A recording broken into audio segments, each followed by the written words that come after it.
जय हिंद दोस्तों, स्वागत है आपका अपने YouTube channel open smart classes में। दोस्तों आज हम पढ़ने वाले हैं जीके के महत्वपूर्ण प्रश्न। दोस्तों आज हमारा पहला प्रश्न है, नवजात शिशुओं में हड्डियों की संख्या होती है। जो नवजात जो शिशु होते हैं, जो छोटे शिशु होते हैं, जो बच्चे होते हैं, उन बच्चों में जो हड्डियों की संख्या जो होता है वो कितना होता है? इसमें होता है 300। कितना होता है? 300।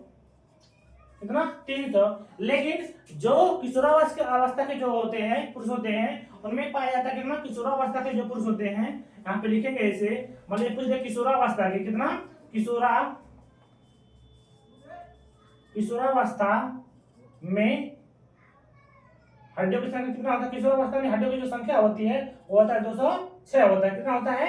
206 होता है। आई बात समझ में? इसी तरह से हमारा दूसरा प्रश्न है, कह रहा निद्रा रोग फैलती है। जो सोने की जो बीमारी होती है, वह लोग सोते हैं ना, वही कह रहा निद्रा रोग फैलती है। किससे फैलता है? यह होता है एक मक्खी होती है, उसी के काटने से फैलता है। उस मक्खी का नाम है सी मक्खी।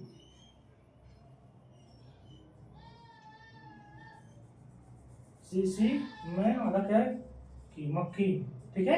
इसी के काटने से होता है, सीसी जो मक्खी होती है, इसी के काटने से जो हमारा निद्रा रोग होता है वही फैलता है। तीसरा प्रश्न हमारा कह रहा है, रक्त में पाई जाने वाली जो धात होती है उसका क्या नाम है? जो रक्त हमारे शरीर में बहता है, मानव के शरीर में जो रक्त बहते हैं, उस रक्त में कौन सी ऐसी धातु होती है जो पाई जाती है? उसका नाम क्या होता है? लोहा। उसका नाम क्या होता है? लोहा।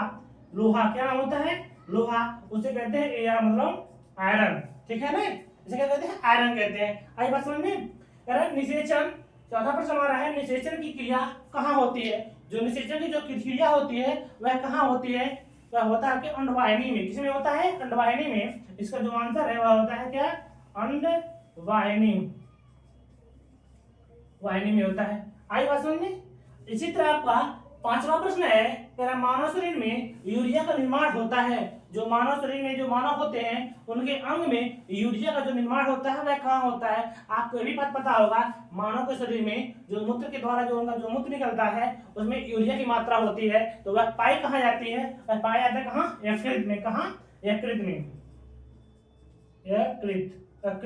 में, ठीक है। इस तरह से और कह रहा है छठवां प्रश्न, कौन सा रक्त समूह सर्वाग्राही है? ऐसा कौन सा रक्त है, ठीक है ना।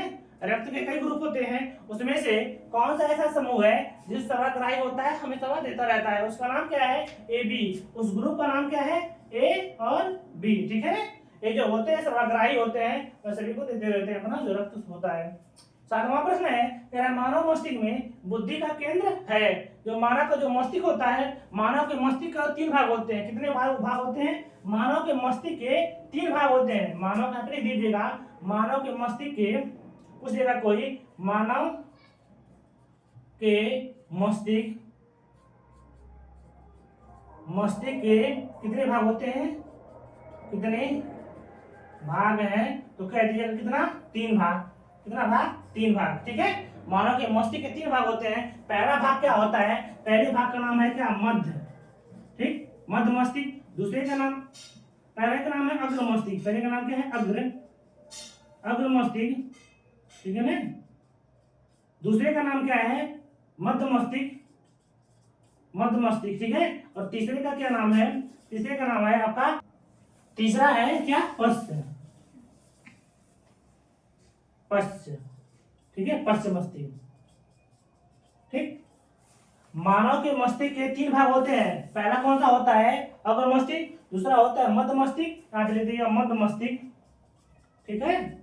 और तीसरा क्या है आपका? पश्च मस्तिष्क, ठीक है। इसका अपन अलग अलग कार्य होता है। और क्या कह रहा है? मानव मस्तिष्क में बुद्धि का जो केंद्र होता है क्या है? मानव के मस्तिष्क का जो बुद्धि का जो केंद्र होता है सेरिबेरम होता है। क्या होता है? सेरिबेरम होता है। यहाँ पे लिखेंगे क्या? सेरिबेरम होता है, ठीक है। अब यहाँ पे कह रहा है 8वां प्रश्न, मानव रक्त का पीएच मान होता है। जो मानव के अंदर जो रक्त पाए जाते हैं उसका पीएच मान क्या होता है? इस तरह के प्रश्न आपके परीक्षा में पूछे जाते हैं। इसका पीएच मान क्या होता है? 7.4 होता है। मानव के रक्त का जो पीएच मान होता है वो कितना होता है? 7.4 होता है। आई बात समझ में? इस तरह से अब हमारा करण नेत्रदान करने पर, ठीक, मानव अपने आंख का कौन सा भाग दान करता है? ठीक, जब नेत्रदान हम जब करते हैं तो वह व्यक्ति अपना नेत्र दान करता है, लेकिन नेत्र दान में उस आंख का कौन सा ऐसा भाग होता है जिसको व्यक्ति दान करता है, उस भाग का हमको नाम बताना है। वह भाग, उस भाग का नाम क्या है? कार्निया। क्या नाम है? कार्निया। कार्निया, ठीक है। उस भाग का जो नाम है क्या नाम है? कार्निया नाम है, ठीक। इसी भाग को व्यक्ति अपने आंखों के जो भाग होता है उसी को वह दान करता है। इसी तरह से हमारा 10वां प्रश्न है, मानव के नेत्र का सामान्य दूरी कितनी होती है? जो मानव जो होते हैं उनके नेत्र की जो सामान्य दूरी होती है, देखने का जो सामान्य दूरी होता है, उसका जो दूरी होता है कितना होता है? तो उसे हम कहते हैं 25 सेंटीमीटर। कितना? 25 सेमी, ठीक है। उसका जो होता है, जो सामान्य दूरी होता है कितना होता है? 25 सेमी होता है। इसी तरह हमारे 11वां प्रश्न है, मानव के मस्तिष्क का भार कितना होता है? जो मानव का जो मस्तिष्क होता है, उनके मस्तिष्क का जो भार होता है कितना होता है? लगभग 1400, ठीक है ना। 1400 किलोग्राम होता है, 1400 किलोग्राम होता है, ठीक। इसी तरह महिलाओं के मस्तिष्क का जो भार होता है वह कितना होता है? इसका जो लगभग होता है कितना होता है? लगभग इसका लगभग 1400 होता है। लगभग इसका जो होता है लगभग कितना होता है? लगभग 1300 होता है, ठीक। यदि पूछ लीजिए कहां से कहां तक होता है, कर दीजिएगा। महिलाओं का जो होता है 1250 से 1350 होता है, और पुरुषों में जो होता है 1350 से 1400 के बीच में होता है। इसी तरह 13वां प्रश्न है हमारा, कह रहा है गर्भ में सबसे पहले बालक का कौन सा अंग विकसित होता है? जब गर्भ में जब धारण करता है, जब मां के गर्भ में जब बच्चे का जब गर्भ धारण होता है, तो उसमें बालक का कौन सा अंग विकसित करता है? उस अंग का क्या नाम है? सिर। क्या नाम है? सिर। एक बात और, यदि कोई आपसे पूछ ले किधर, मतलब जो बालक का जो अंग जो है कौन सा अंग विकसित होता है, कहां किधर से किस तरफ होता है, तो कह दीजिएगा वह सिर से कहां होता है? पैर की तरफ। जो इसका जो विकास में जो क्रिया है वह होता है सिर से कहां तक? पैर की तरफ, ठीक है।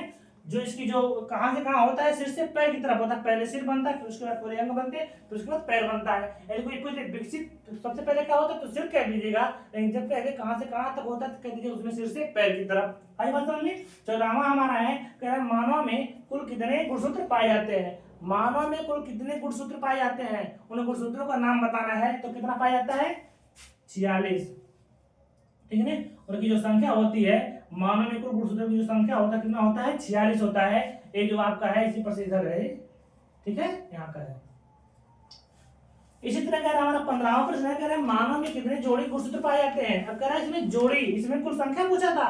इसमें ध्यान से देखिएगा, ये मत सोचिएगा कि इसमें जो है रहेगा वही इसमें रहेगा। इसमें कह रहा है कुल कितने गुणसूत्र पाए जाते हैं, उनकी संख्या कितनी है? 46 है। कितना? 46 है। लेकिन जब इसमें पूछ रहा है, कह रहा मानव में कितने जोड़ी गुणसूत्र पाए जाते हैं, इसमें जोड़ी की बात की जा रही है। क्या जोड़ी की बात? इसमें हम कहेंगे कितना? 23। क्या कहेंगे हम? इसमें कहेंगे हम 23 जोड़ी, ठीक है। आई बात समझ? इसी तरह दोस्तों हमारा पढ़ाया हुआ क्लास आपको अच्छा लग रहा हो तो इस क्लास को शेयर कीजिए, लाइक कीजिए और साथ में सब्सक्राइब कीजिए। दोस्तों मिलते हैं आपसे अगले वीडियो में, तब तक के लिए जय हिंद।